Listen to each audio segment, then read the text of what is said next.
So, what is the overall mission of organizational transformation? Uh, Ultimately, diba, it's still very much tied to the Acumen's overall mission, which is to achieve enduring and sustainable success.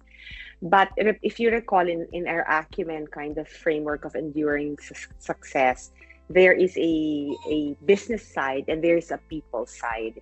So it's Right. really delivering all that aspect of the people side, whether it includes making sure that the leadership is strong, the culture is strong, the organization design is set up to be able to deliver their business objectives. So it's that whole side of the Acumen framework of building sustainable companies.